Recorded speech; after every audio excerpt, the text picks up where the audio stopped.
Bonjour chers élèves, voici à la capsule sur comment trouver la somme des angles intérieurs d'un polygone. Tout d'abord, tu dois absolument apprendre par cœur le nom de chacun des polygones de 3 jusqu'à 12 côtés. OK? Le nom fait partie du langage mathématique que tu dois connaître. Pour commencer, si on veut trouver la somme des angles intérieurs d'un polygone, voici l'explication de la formule. On commence par tracer toutes les diagonales du polygone issues d'un même sommet. Fait que si je choisis un des sommets, n'importe lequel, et je vais tracer toutes les diagonales possibles de ce sommet-là. Donc ici, on voit bien que j'avais un pentagone. Un pentagone a 5 côtés et je peux tracer à l'intérieur 2 diagonales. Ces diagonales-là me font tracer des triangles. Donc, dans mon pentagone ici, j'ai réussi à tracer 3 triangles. On en voit le premier. Ici, dans un triangle, la somme des angles intérieurs du triangle est de 180 degrés. Le deuxième triangle a aussi la somme des angles intérieurs de 180 degrés et mon troisième triangle également. Donc, si je veux connaître la somme de mes 5 angles ici, le premier, le deuxième, le troisième, le quatrième et le cinquième, si je les veux tous ensemble, c'est-à-dire que je dois calculer le nombre de 180 que j'ai au total. Donc, dans ce cas-ci, ce serait 3 fois 180. Si je résume, j'ai un pentagone qui a 5 côtés.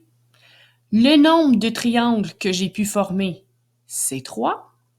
Donc, pour la somme des angles intérieurs, je fais 5 moins 2 qui me donne mon nombre de triangles, fois 180, ça me donne 540 degrés pour mon pentagone. La même formule s'applique à chacun des polygones. OK? C'est tout le temps le nombre de côtés moins 2. D'où vient le moins 2? Si je pars de mon sommet ici, les deux premiers côtés, celui-là et celui-là, c'est les côtés de l'angle. Je ne peux pas former de triangle avec ça. Je ne peux pas tracer de diagonale. Donc, c'est pour ça qu'on a le moins 2. J'ai le nombre de côtés 5, moins 2 fois 180. Ici, ça nous donne 540 degrés.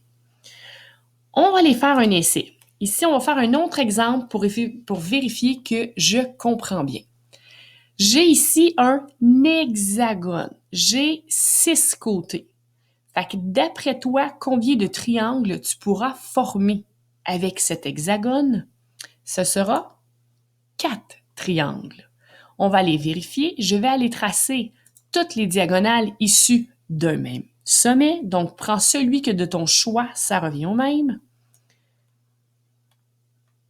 Et de 1, et de 2, et maintenant, j'ai pu tracer 3 diagonales. Ces 3 diagonales-là me donnent combien de triangles? Ça me donne 1, 2, 3 et 4 triangles. Donc, on se rappelle que la somme des angles intérieurs d'un triangle est de 180. Fait que pour trouver la somme des angles intérieurs, voici la formule. J'y vais avec 6 côtés, moins 2 qui me donne le nombre de triangles, qui est 4, fois 180, les angles intérieurs d'un triangle, et ici, ça me donne 720 degrés. Donc, un hexagone a une somme des angles intérieurs de 720 degrés. Maintenant, on va aller voir comment trouver la mesure d'un seul angle intérieur. On a deux façons différentes de fonctionner. Tout dépend du polygone auquel j'ai affaire. Si dans un premier temps, c'est un polygone régulier, je te dis, je t'annonce, et tu dois retenir que le mot régulier nous dit que tous les angles sont égaux et tous les côtés sont aussi égaux dans mon polygone. Donc, ce que je dois faire pour trouver la mesure d'un seul angle intérieur, je fais la somme des angles intérieurs et ensuite je le divise par le nombre d'angles. Et là, si dans un pentagone, j'ai 5 côtés, ça veut dire que je possède 5 angles.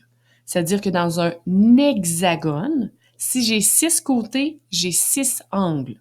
Donc, dans un heptagone, si j'ai 7 côtés, j'ai 7 angles. Donc, dans un polygone régulier, tous les angles sont égaux. Fait que là, regardez, on va faire l'exemple avec un octogone. Exemple pour un octogone régulier. Somme des angles intérieurs 8 moins 2 fois 180 nous donne 1080 degrés. Et là, je vais prendre mon 1080 et je vais le diviser par 8 parce que j'ai 8 angles égaux et ça me donne 135 degrés. Donc, la mesure d'un seul angle d'un octogone régulier est de 135 degrés. Deuxième façon, si dans ce cas-ci, le polygone n'est pas régulier, tu dois connaître la mesure des autres angles du polygone.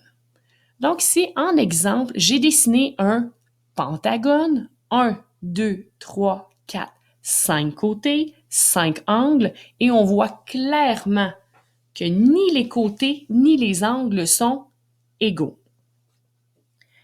Donc, première étape, somme des angles intérieurs d'un pentagone, toujours la même chose. 5 côtés, moins 2 pour trouver le nombre de triangles, fois 180, ça donne 540 degrés. Ensuite, je descends. L'angle manquant, celui-ci qui est avec un point d'interrogation. Ce que je dois faire, je vais prendre mon 540. Ensuite, je vais soustraire tous les angles que je connais déjà. Donc, la réponse de ma différence est 92, donc c'est la mesure de l'angle manquant. Donc, la mesure de l'angle manquant est de 92 degrés. Je pourrais vérifier mon information en additionnant chacun des angles et mon 92 pour m'assurer que j'arrive bien à 540 degrés. Maintenant, suite à cette capsule, j'aimerais que tu fasses les 2 premières colonnes du tableau de la page 71 du cahier rouge. On commence par ça. La prochaine capsule traitera de la somme des angles extérieurs d'un polygone. À plus tard.